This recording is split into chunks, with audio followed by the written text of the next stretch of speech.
नमस्कार दोस्तों, आज मैं आपको सुनाने वाला हूँ पोपाबाई और धर्मराज की पावन कथा। एक ऐसी कथा जो त्याग, निष्ठा और सत्य की मिसाल है। चलिए कहानी को शुरू करते हैं। एक गांव में एक भाई बहन रहते थे। भाई की शादी हो चुकी थी, लेकिन बहन पोपाबाई की शादी नहीं हुई थी। पोपाबाई व्रत, नियम और भक्ति में जीवन बिताती थी। एक दिन भाई और भाभी ने पोपाबाई को शादी करने के लिए कहा, लेकिन पोपाबाई ने साफ मना कर दिया।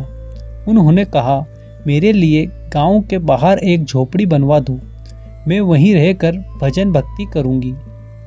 झोपड़ी बनने के बाद पोपाबाई ने गांव वालों से कहा, आप अपनी गाय बछड़ों को यहाँ चरने छोड़ दो, मैं सबकी देखभाल करूंगी। गांव वाले बच्चों का बचा हुआ भोजन भेज देते थे और पोपाबाई उसी भोजन को खा लेती थी और अपना जीवन यापन कर रही थी। इसी तरह कई दिन बीत गए। गांव में राजा का आगमन। एक दिन देश का राजा शिकार खेलने जंगल से गुजर रहा था। उसकी नज़र पोपाबाई की झोपड़ी पर पड़ी। वह पास आकर आवाज़ लगाई, पर वहाँ पे कोई मूवमेंट नहीं था।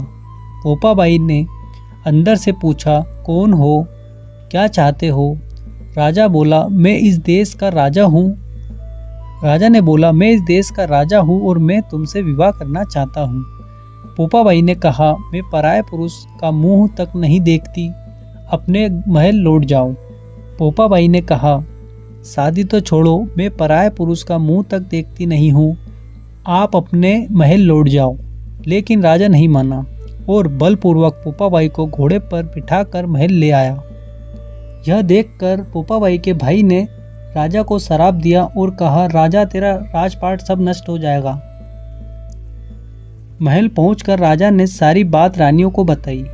रानियों ने कहा, यह पाप है, पोपाबाई उनकी झोपड़ी में वापस छोड़ जाओ। राजा पोपाबाई को वापस छोड़ने चला। रास्ते में पाप की नदी आई।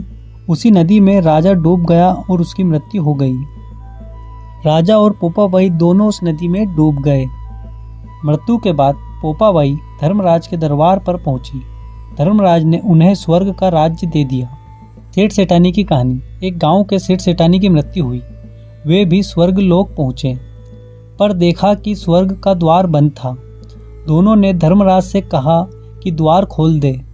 धर्मराज बोले, अब स्वर्ग पर पोपाबाई का राज है। सेठ सेठानी ने कहा, हम तो पोपाबाई को नहीं जानते। धर्मराज ने कहा, मैं तुमको उपाय बताता हूँ। मैं तुम्हें 7 दिन के लिए पृथ्वी पर भेजता हूँ। वहाँ जाकर 8 खोपरे घी के भरना, 5 कपड़े ऊपर रखना और पोपाबाई की कहानी सुनकर उद्यापन करना और कहना, राज है पोपाबाई का, लेखा लगे राई राई का। दोस्तों, यह थी पोपाबाई और धर्मराज की अद्भुत कथा। अगर आपको यह कहानी अच्छी लगी हो तो इस वीडियो को लाइक से सब्सक्राइब करना ना भूलें। धन्यवाद।